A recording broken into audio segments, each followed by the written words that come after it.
lo que abarca la parte de la infancia. Acuérdense que Erik Erikson tiene o propuso 8 estadios. Los 4 primeros, todos son referentes a la infancia, ¿sale? Y este principalmente está enfocado como más a la etapa escolar, ¿sale? A lo mejor sí se puede extender un poco. Acuérdense que no es como propiamente una edad como fija o concreta. Va a variar de sujeto a sujeto. Ajá, no siempre va a corresponder la edad cronológica con el desarrollo psicológico, para que lo tengamos por ahí en cuenta. Bueno, si se fijan, también va a corresponder a la etapa de latencia que habíamos visto en el desarrollo psicosexual de Freud. ¿Qué recuerdan que habíamos visto en el desarrollo psicosexual de Freud en esta etapa de latencia?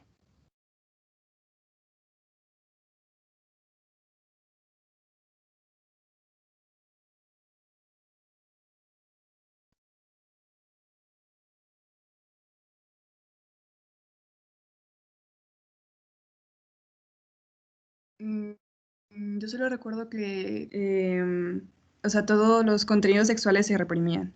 Ajá, ok, muy bien. Y también como que iba vislumbrando que la atención se iba a otro lado, ¿no? O sea, como que se redirigía hacia otra fuente como de satisfacción, por así decirlo. Bueno, en esta etapa de latencia, justo el interés está como en la parte de la productividad, ¿no? ¿O a qué les suena a ustedes la parte de industria? Porque así es como el estadio, ¿no? Industria versus inferioridad. Ustedes así como de manera muy intuitiva, a lo mejor sin tanto leer la diapositiva, más bien como de manera intuitiva, ¿a qué creen que se refiere esta parte de la industria? ¿Cómo lo entienden?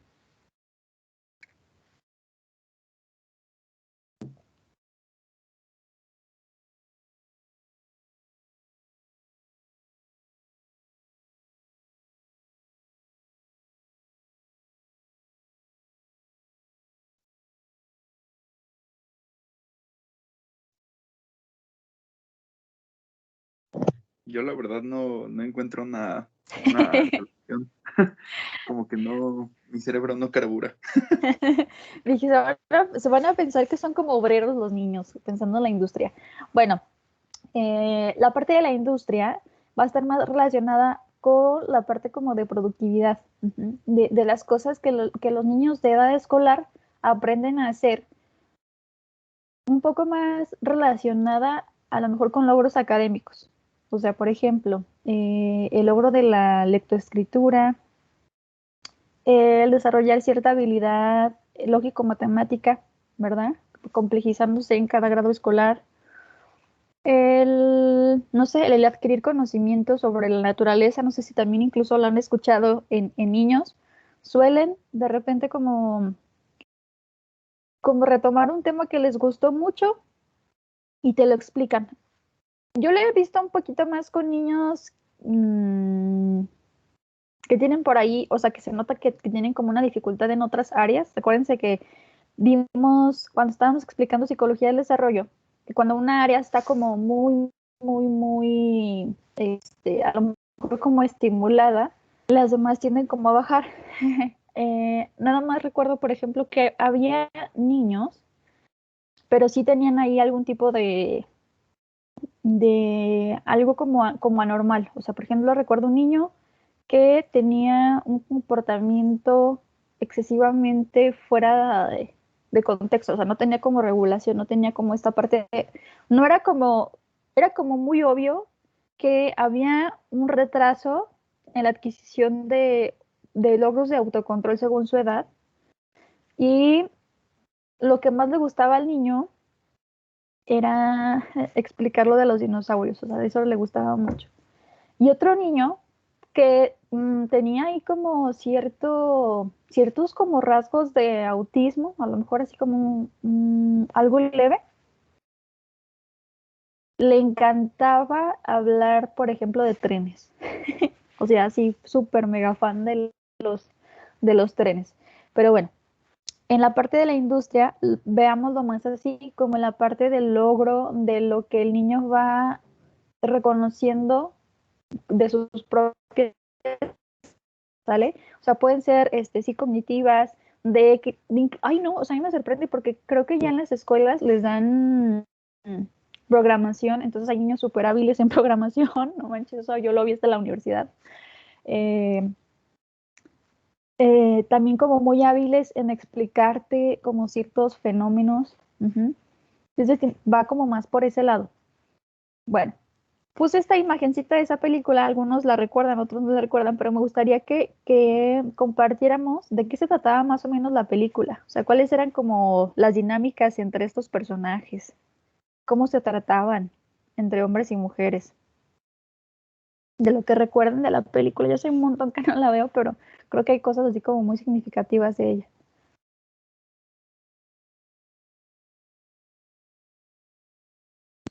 Pero ¿sobre qué, maestra? O ¿De la sea, película? que era el club de machos antimujeres. Ajá, exacto. Si se fijan, otra característica de este grupo de edad es que pareciera ser que los hombres pintan como raya de las mujeres y viceversa, ¿no? Como que prefieren tener actividades con los de su mismo sexo.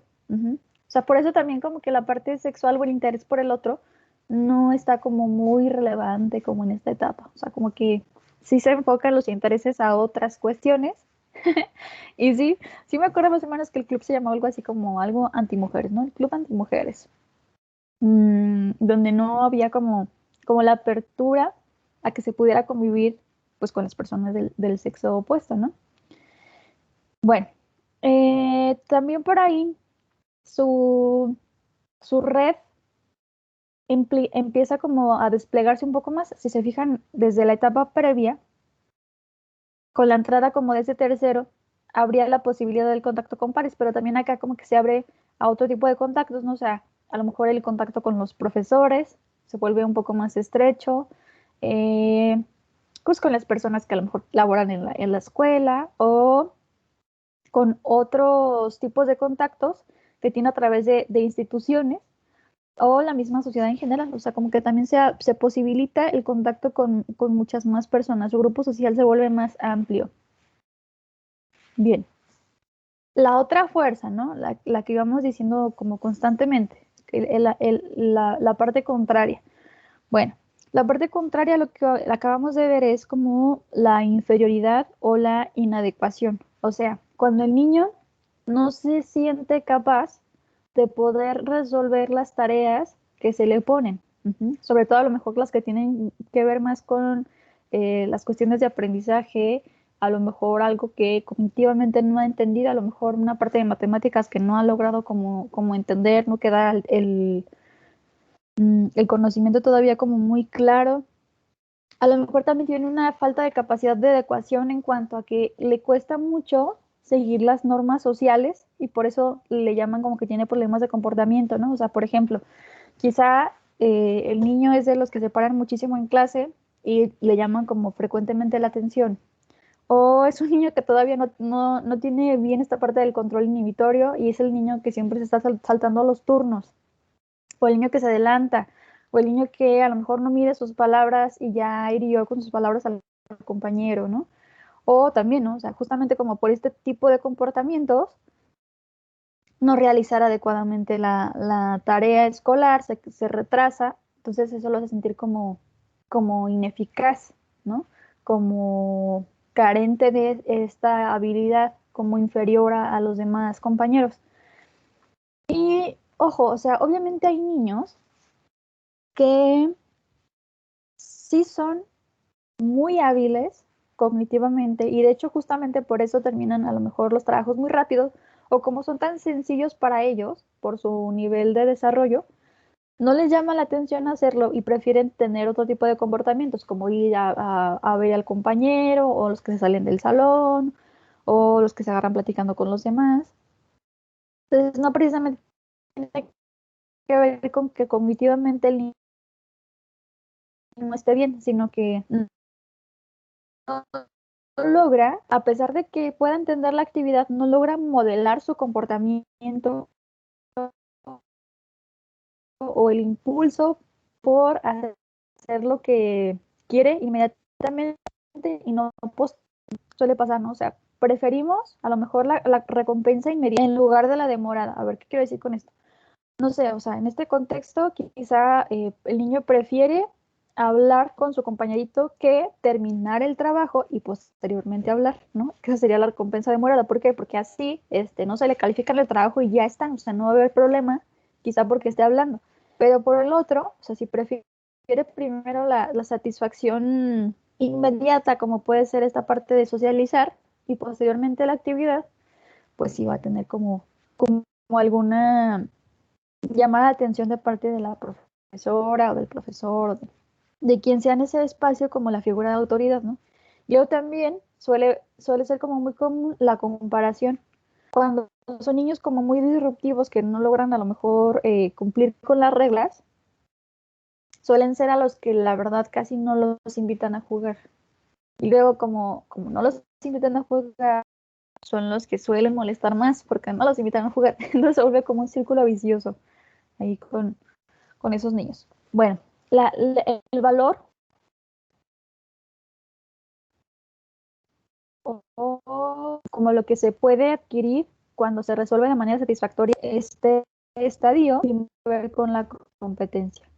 Y por competencia, pues es justamente eso, ¿no? O sea, que el niño identifica que puede ser competente, hábil, que tiene la destreza para realizar alguna actividad, ¿no? Y esto, pues a lo mejor posibilita que en un futuro ya tenga a lo mejor cierta noción de para dónde irá su carrera profesional, a lo mejor para dónde iría, si tiene como un interés más relacionado con algo científico o tecnológico, o para dónde, ¿no? O sea, porque puede haber alguien que prefiere un oficio y también es sumamente válido y se puede sentir otra vez sumamente competente.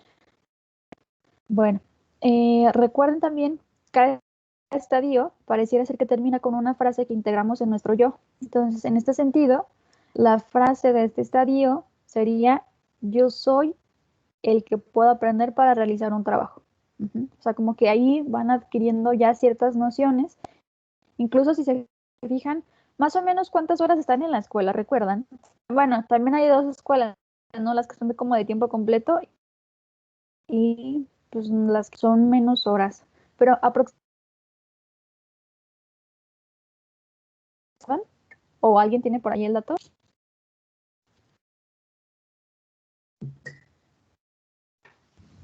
Yo recuerdo, maestra, que como que en la primaria pasaba como en promedio 5 horas en la escuela y ya en la secundaria como 8, creo. Algo así. Ajá. Bueno, según yo, ya con la jornada ampliada, es que hay escuelas que incluso comen ahí los niños. Nada más que no tengo bien el dato porque hace mucho que no estoy en contacto con profesores de tiempo completo. Pero hay unos niños que no recuerdo bien si salen a las... Que ya lo confundo. No sé si salen como a las 2 o a las 4. Pero si se fijan, hay niños ahorita que a lo mejor pasan en la escuela un promedio de 7 horas, más o menos. Sí, el 5 es lo menos, ¿no? Las que son sin esta ampliación del tiempo, cuando mínimo. Y los otros sí son más, son como 7 horas a lo mejor. Entonces, estamos como aproximándolos, por así decirlo, desde etapas muy tempranas a algo como una jornada laboral, ¿no? O sea, está como lleno de actividades y más o menos lo estaríamos como adaptando a un sistema laboral a futuro. Obviamente no se diga ya pasando a la secundaria que ahí son muchas más horas y también son más materias, pero ya estamos como desde en estas etapas tempranas, pues más o menos adaptándolos, ¿verdad? A jornadas laborales extensas. Obviamente aquí en la primaria, si hay más tiempos para poder realizar actividades lúdicas, ¿no? Algo que sea como divertido, algún tipo de juego, a lo mejor sí, actividades de movimiento, pero por eso de repente cuesta mucho adaptarse de pasar del kinder, que es un espacio que no tiene extremadamente muchas reglas, o sea que es un poco más flexible, y luego pasar a la primaria, porque ahí sí son muchas más reglas y a algunos niños les suele dar miedo. O sea, me acuerdo que tenía una niña de primer grado que tenía miedo de pararse de su silla, aunque se le cayera el lápiz, por temor a que la regañara la maestra. Entonces, sí, o sea, como que sí es como muy notorio cómo es el ambiente del preescolar y esta diferencia a más reglas, al tener que estar más tiempo sentados, a lo mejor a tener mucho menos actividades lúdicas y a cumplir con un trabajo, ¿no? Porque a lo mejor si no cumples incluso con el trabajo, te puedes quedar sin recreo. O ya es una llamada de atención, o le dicen a tu mamá, o no sé, o sea, como que ya implica más cosas el que tú no hagas un trabajo. Bueno, entonces también se puede sintetizar, perdón, así como, pues yo soy una persona competente. Ujú. Incluso, por ejemplo, puede haber ocasiones donde se sacrifica como el tiempo del juego para sí como perfeccionar algún tipo de tarea. Yo sí conocía como varios niños perfeccionistas, pero también porque quizá no alcanzan a terminar todo, todo lo que se les deja ya en la primaria. No sé, por ejemplo, cuáles fueron sus vivencias, si es que tuvieron contacto con chicos de la primaria, cómo les fue en en este tiempo de COVID que tuvieron que estar en la escuela y la cantidad de tareas que tenían que realizar. ¿Qué experiencias le escucharon como ese grupo de edad? Si tuvieron como contacto con ellos.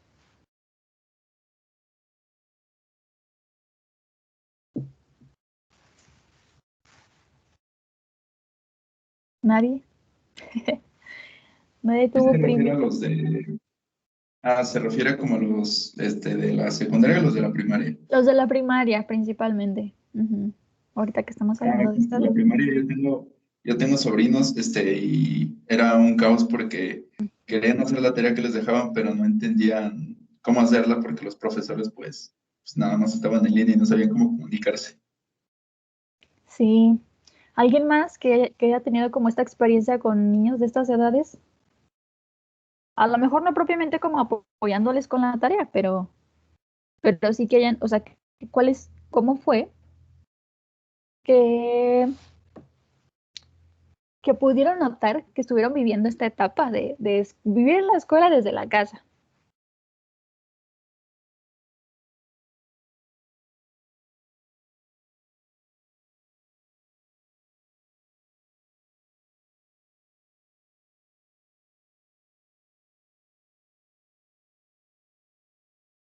Nadie conoce niños de esas edades y que pudieran visualizar un poco de su experiencia.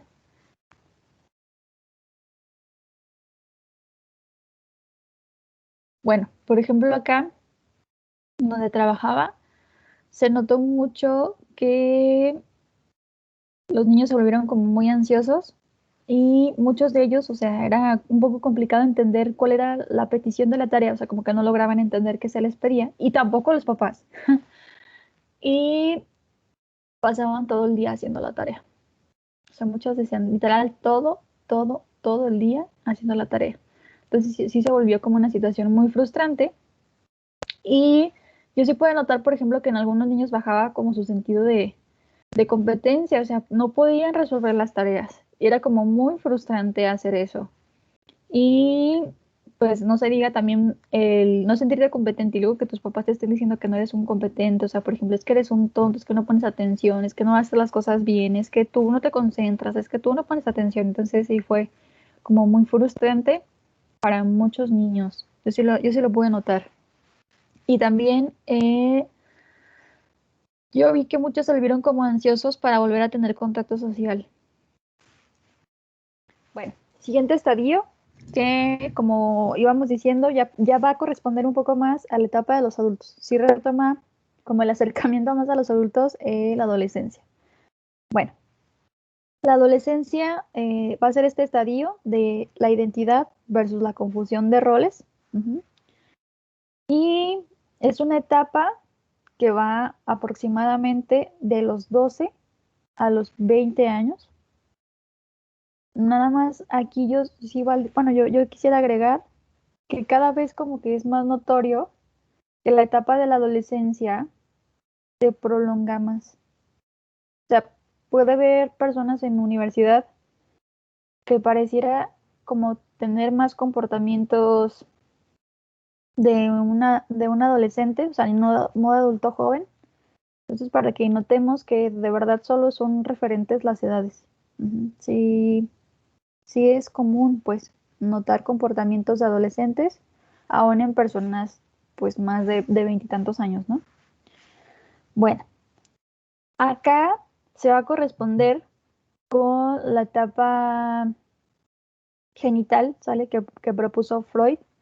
Ahora otra vez vuelve como a despertar el interés sexual, también como específicamente también en esta área, a la sexualidad de quererla compartir con esa otra persona, o sea, si se busca como una pareja o alguien más con la cual se pueda compartir algún tipo de intimidad. Ujú. Y pues una identidad como sexual, ¿no? Bueno, Erik Erikson propone que hay distintos tipos como de identidades que se van formando en esta etapa, ¿no? O sea, por ejemplo, la identidad psicosexual tiene que ver como con esta parte de lealtad, de a quién le quiero dar como mi amor y a lo mejor a quién me gustaría como visualizar como aquel compañero de vida, ¿no? O compañera de vida. Otro aspecto es la identidad ideológica. O sea, por ejemplo, en esta parte de ideología, a lo mejor, ¿con qué sistema económico yo me posiciono, ¿no? O sea, a lo mejor con un sistema capitalista, porque creo que eso es lo mejor, la productividad, la iniciativa privada, que se ha recompensado el logro personal, que entre comillas, yo pondría eso entre comillas, o no, la verdad es que yo me identifico con este otro modelo económico que a lo mejor es un poco más social, donde, no sé, da condiciones más igualitarias para todos. O sea, también tiene que ver con un posicionamiento incluso como hasta político, ¿no? Otro tiene que ver con la identidad psicosocial, que tiene que ver con a qué grupos, a qué grupos o con qué grupos yo me siento como más identificado, me siento más partícipe, siento que comparto más ideas, tenemos como más cosas en común, eh, eh, no sé, y pueden ser como de diferentes áreas, ¿no? También estos grupos con los que tenga contacto, no sé, puede ser un grupo al que yo me identifique por tal gusto musical, por también esta creencia ideológica, a lo mejor de política, de económica, mm, porque a lo mejor tienen cierto gusto de deporte y la verdad es que a mí también me gusta, entonces eso va relacionado con la identidad psicosocial, a qué tipo de grupos yo me siento partícipe o me incluyo, me gusta estar con este tipo de personas, tenemos estos como idearios en común y eso nos identifica. La otra va más relacionada con la profesión. De hecho, es como una de las, vamos a decirlo así, como veníamos diciendo en psicología del desarrollo, vendría siendo como una de las tareas del adolescente, poder encontrar algún tipo de identidad profesional. O sea, si se fijan, más o menos cuando concluimos, entre comillas, la etapa de la adolescencia, tenemos que definir hacia qué carrera queremos entrar, ¿no? O sea, al final de la preparatoria, más o menos se vuelve como más tangible la necesidad de elegir una carrera para los que tienen como esa oportunidad, ¿no? O bien, no propiamente una carrera, a lo mejor un oficio también es válido, pero sí sería como algo que esperaríamos que se lograra al final de esa etapa. Y puede cambiar, o sea, no sé si ustedes tienen conocidos de personas que se cambiaron como constantemente de carrera. Puede suceder. Bueno, está otro, la identidad cultural y la identidad religiosa. O sea, también podemos decir que en este grupo de edad puede despertarse ese interés como la parte trascendental, como un tipo de, vamos a decirlo, como a lo mejor como un tipo de filosofía de vida.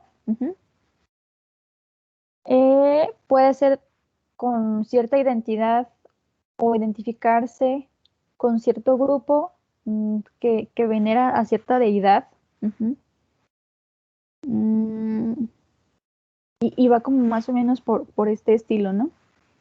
Bueno, la fuerza como contraria, ¿sale? Que sería como esta parte de la confusión de la identidad o la confusión del rol, pues va generando en el sujeto como inseguridad, porque aparte le va a costar trabajo involucrarse a ciertos grupos porque todavía no tiene muy claro a lo mejor qué quiere o qué le convence más, con qué está más de acuerdo, con qué está menos de acuerdo. O sea, suele ser como tan difuso que entonces ya no sabe qué postura sostener.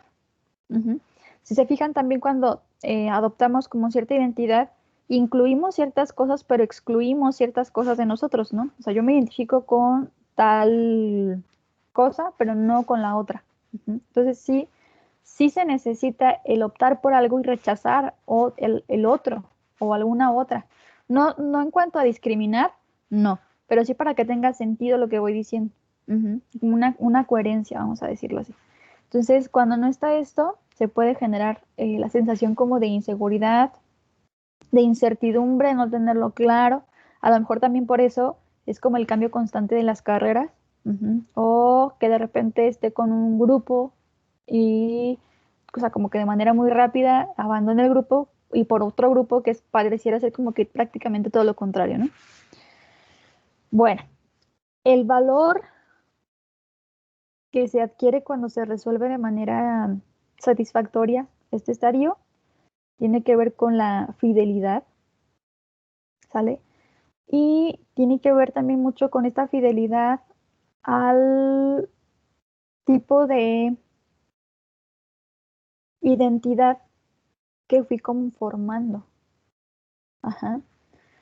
Bueno, entonces se podría decir que se resume como en esta frase: yo soy el que puedo creer fielmente. Y bueno, por ahí también decíamos al inicio, puede ser también como la parte de la fe, o sea, la fidelidad y la fe. Yo tengo fe en algo, no precisamente como algo religioso en todos los momentos. A lo mejor yo tengo fe o tengo creencia, tengo afinidad, creo fielmente en tal sistema económico. También podría ser como por ese lado. Bueno, posteriormente, ahora sí vamos a entrar como en las etapas de los adultos. Y esa primera, que tendría que ser como la del adulto joven, sería la intimidad versus el aislamiento. Más o menos diríamos que abarca de los 20 a los 30 años.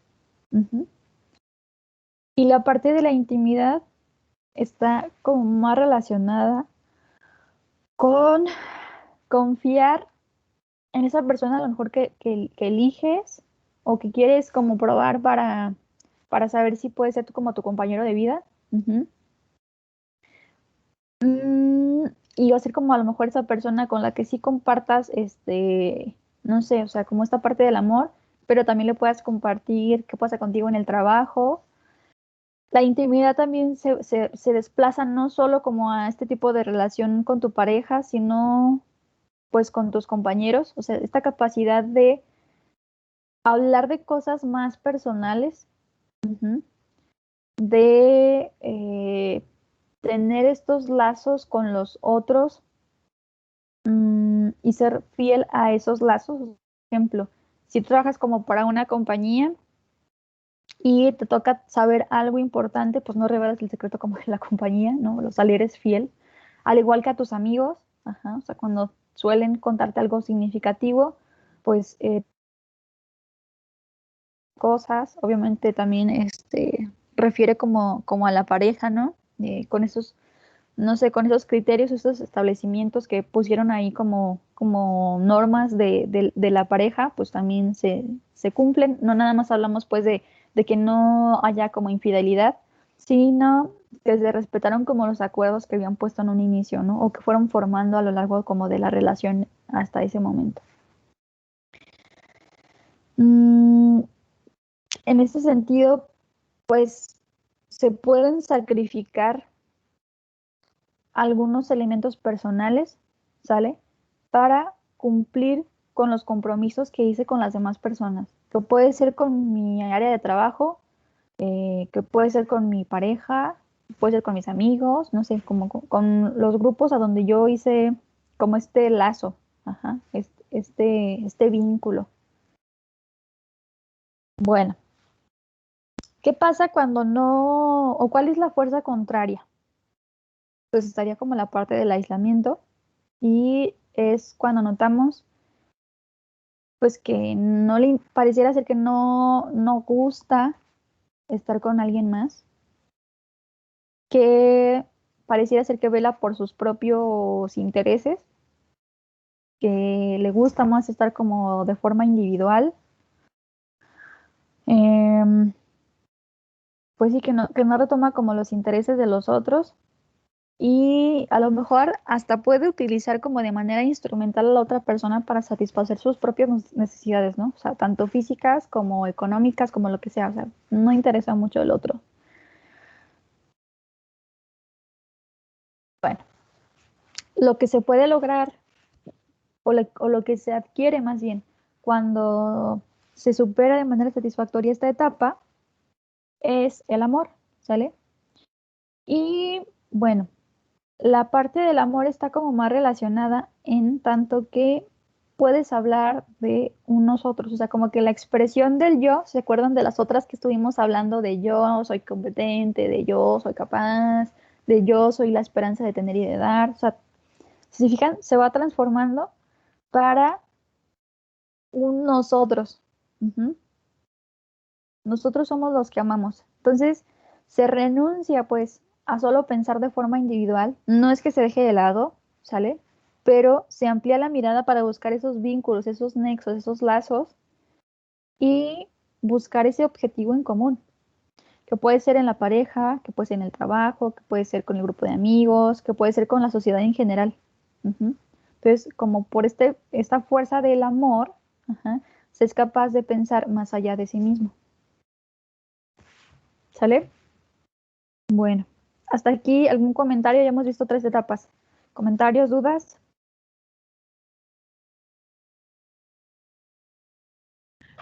Maestra, yo tengo una duda. Ajá. ¿Cómo se llamaba la fase en donde el niño se creía incompetente como para el desarrollo de sus actividades? ¿Era la fase ideo algo así? Era la industria en esta, mira, versus inferioridad. No, Es en la la etapa escolar. ciencia, perdón, maestra. ¿Cómo? Esa, la fuerza dialéctica, esa, perdón. Ay, no entendí. No, es que no me acordaba cómo se llamaba. El sentimiento de inadecuación o de inferioridad. No me Ajá. acordaba que se llamaba la fuerza dialéctica, perdón. Ah, bueno, pero la fuerza dialéctica siempre está. O sea, la fuerza dialéctica siempre son esos dos polos con los que están luchando. O sea, por ejemplo, todos estos nombres, ¿sale? Son fuerzas, o sea, son fuerzas dialécticas, porque si se fijan, siempre son como contrarios. Todos los estadios tienen estas fuerzas dialécticas. Ujú. Son estos como dos polos, estos que íbamos diciendo como al principio, que son como esto, como luchar, ajá, entre estas dos posiciones, y que incluso podemos estar en lugar en uno, en un momento uno y en un momento otro, pero que cuando lo resolvemos de manera más satisfactoria, podemos encontrar lo que llamamos así como el valor. Ujú. O sea, por ejemplo, acá lo de la esperanza. Maestra, y por ejemplo, otra duda que me quedó es de que, por ejemplo, estos tipos de sentimientos se podrían presentar a lo largo de toda la vida, pero dependiendo de la etapa en la vida en la que estén, se van a manifestar con diferente intensidad, por así decirlo. Sí, porque en el momento son más significativas, ¿no? O sea, por ejemplo, acá sigue estando a lo mejor la parte de la esperanza, ujú, pero se ensalza más o se realza o se toma más peso la parte de la competencia. No es que los otros dejen de estar, ¿no?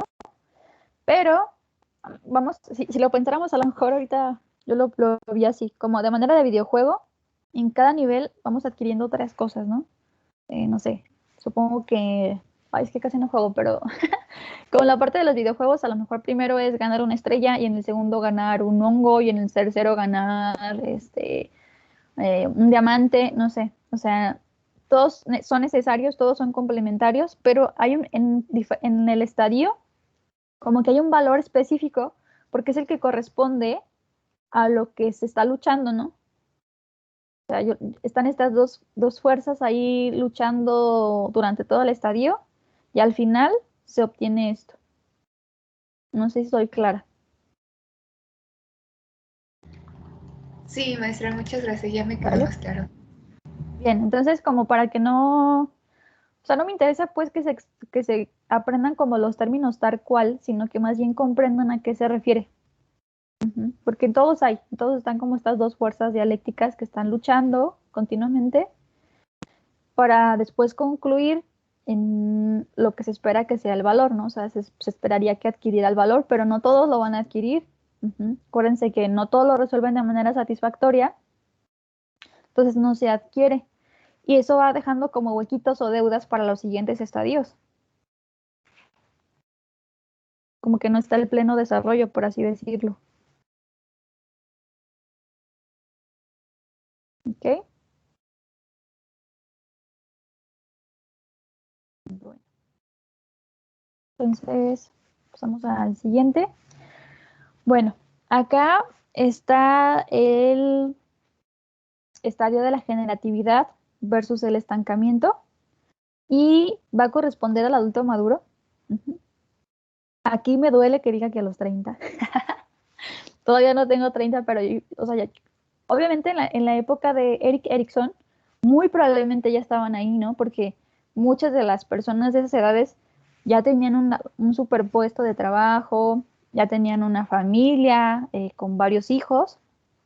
Creo que ya no corresponde a nuestra época las edades, pero sí el estadio en sí mismo, ¿sale? Bueno, entonces, este estadio está más relacionado con los adultos maduros y yo lo vería más como, o sea, trasladándolo a nuestra época, a lo mejor el adulto maduro sí como aquel individuo que tiene como 40 años, porque ya es más complicado tenerlo que en el tiempo de Erickson se podía. Bueno, entonces, la parte de la generatividad tiene que ver más con el cuidado, la intención, el interés, la aspiración de formar, educar a las nuevas generaciones. O sea, sí, a lo mejor sus hijos directamente, pero no nada más sus hijos, sino los hijos de otras personas. Y esto se puede hacer también incluso desde el trabajo. Por ejemplo, aquí está como el del profesor, ¿no? O sea, esta parte de enseñar a los otros, pero obviamente no se va a reducir a aquellas personas que eligieron esta carrera, ¿verdad? No.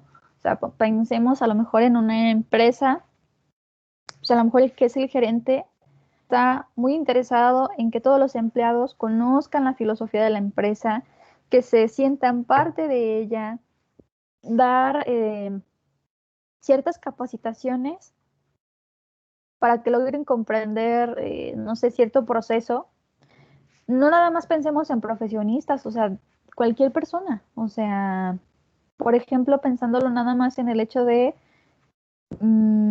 imaginemos ahorita o traigamos a nuestra memoria las personas que estarían dentro de estas edades y independientemente si tienen carrera o no, buscan el darle algo a los otros, o sea, el compartir algún tipo de valor, el que sea, no sé, o sea, por ejemplo, estos consejos de ser puntual en tu trabajo, el cómo tratar a las demás personas, o sea, es este interés genuino por el enseñar a los que vienen después de ellos, ¿no?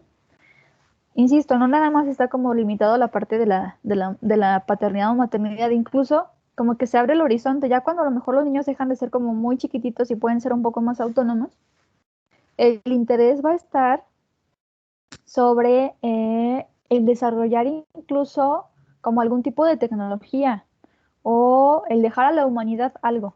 O sea, ponemos ahí en juego la capacidad, no sé, a lo mejor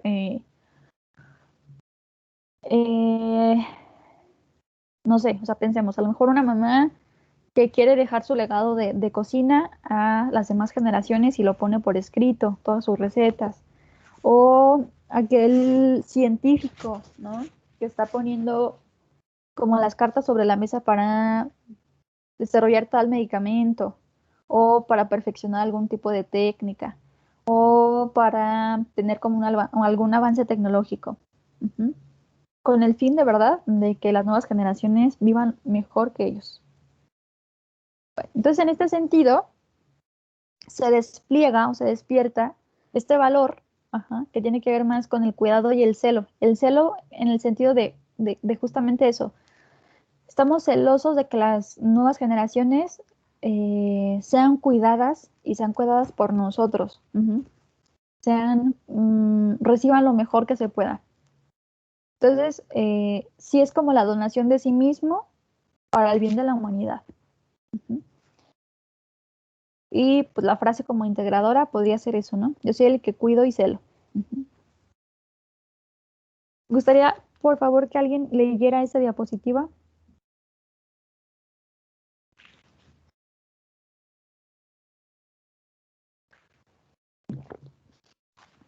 Alguien, por favor. Si quiere, yo le apoyo, maestra. Gracias.